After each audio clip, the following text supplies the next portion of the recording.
Bienvenue à tous dans notre émission. On parle aujourd'hui de finances, on parle aujourd'hui de la Bible. Et je suis Ivana Mengue, je suis chrétienne et très heureuse de vous partager aujourd'hui mon petit voyage dans le don à Dieu et dans les finances. Voilà, j'ai cru il y a quelques années, bientôt 9 ans aujourd'hui. Et avant que je ne croie, en fait, j'ai vécu une expérience par laquelle je vais commencer à vous partager. J'étais étudiante, je venais juste de terminer mes études et j'avais un peu d'épargne de côté pour prévoir cette petite période à laquelle on recherche l'emploi. Et je me rappelle à cette époque, j'entendais une voix qui me disait, fais un don, fais un don, fais un don. Et à l'époque, je n'étais pas du tout engagée au Seigneur, je partais à l'église de manière religieuse. Et je me disais, non, ça c'est une voix satanique, ça vient du diable, ça vient de... Parce que j'étais une personne qui anticipait beaucoup, qui me disait, voilà, sans des épargnes, sans avoir planifié, en cas de coup dur, on ne peut jamais s'en sortir.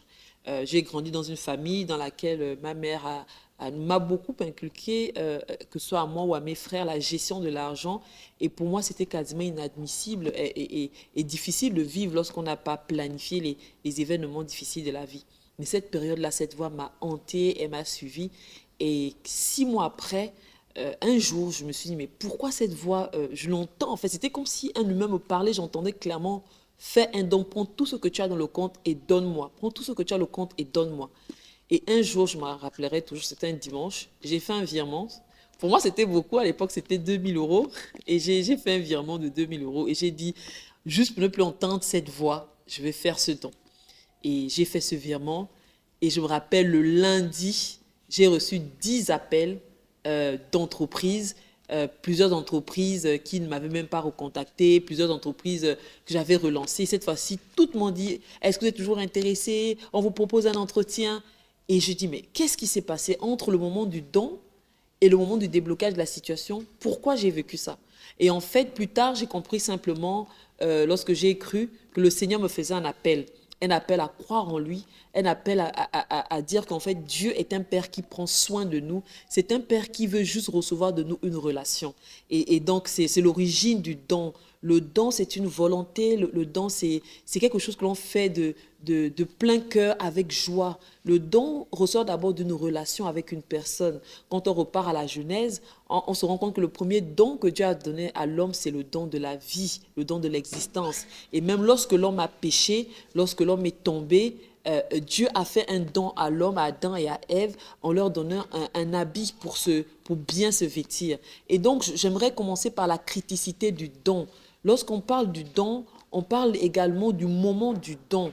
Parce que le don, c'est vrai, ça vient d'une relation, c'est une manifestation de l'amour, c'est un langage de communication dans une relation. Le don a une place importante. On voit le 14 février, souvent certains couples vont se mettre ensemble pour se manifester, se renouveler les vœux, pour se dire qu'ils s'aiment, en s'offrant des choses. Donc le don fait partie de la vie de l'homme, ça fait partie du voyage de l'homme sur la terre.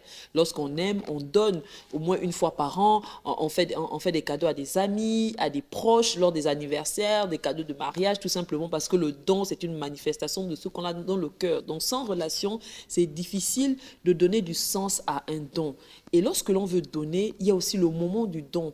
Dieu nous appelle non seulement à donner, mais il y a des moments où le don prend toute son ampleur. Il y a des moments vraiment importants du don, là où le don vient répondre à un besoin spécifique. On a le cas, par exemple, dans la Bible, où on a le cas de David qui a été rejeté par son peuple, trahi par son propre fils. Il était désemparé. Il y a un homme qui a répondu à ce besoin non seulement financier, ce besoin psychologique d'être accompagné, un ami qui a pris soin de lui, Barzillai, qu'on rencontre dans la Bible, un monsieur qui était tellement discret, mais qui était là au moment où David en avait le plus besoin. Donc Dieu a des appels dans la Bible, Dieu a des appels même au quotidien, dans nos églises, dans les personnes auxquelles nous rencontrons.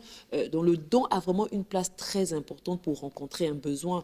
On a le cas également d'Israël, lors de la construction du temple et de l'appel de David.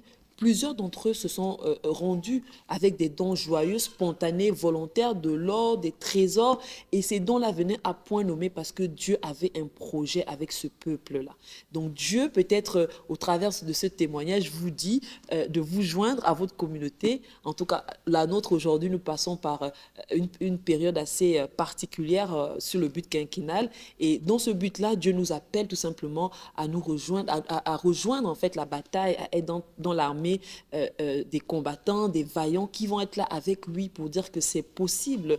Et donc, plusieurs d'entre nous, nous sommes appelés à faire des dons, à rejoindre en fait cette bataille pour gagner le monde à Christ. On a également plusieurs exemples qu'on peut encore prendre dans la Bible, des personnes qui sont venues, telles que les Macédoniens, qui ont donné, qui étaient pauvres, mais qui ont donné avec joie. C'est un peuple qui a été reconnu parce qu'ils ont donné avec tout leur cœur, même étant pauvres, ils ont donné à débordement parce qu'ils voyaient simplement l'amour de Dieu pour eux et ils se sont dit on va se rejoindre dans la bataille de l'Église qui est en train de décoller de ce côté et on retrouve cette histoire dans le livre de Corinthe. Donc c'est très important pour nous de rappeler que Dieu n'a pas besoin de notre argent, Dieu a besoin de nos cœurs, Dieu a besoin que ce soit issu d'une relation et Dieu a surtout besoin que nous soyons là au moment où il nous appelle, au moment où il nous montre ses besoins. C'est une grâce de voir des besoins de Dieu. Et pour nous qui avons le but quinquennal, nous avons besoin de ces personnes-là qui deviennent des donateurs, qui s'attachent à cette grâce, qui répondent à ces besoins et qui vont faire le voyage avec nous. Donc, merci beaucoup d'avoir suivi cette question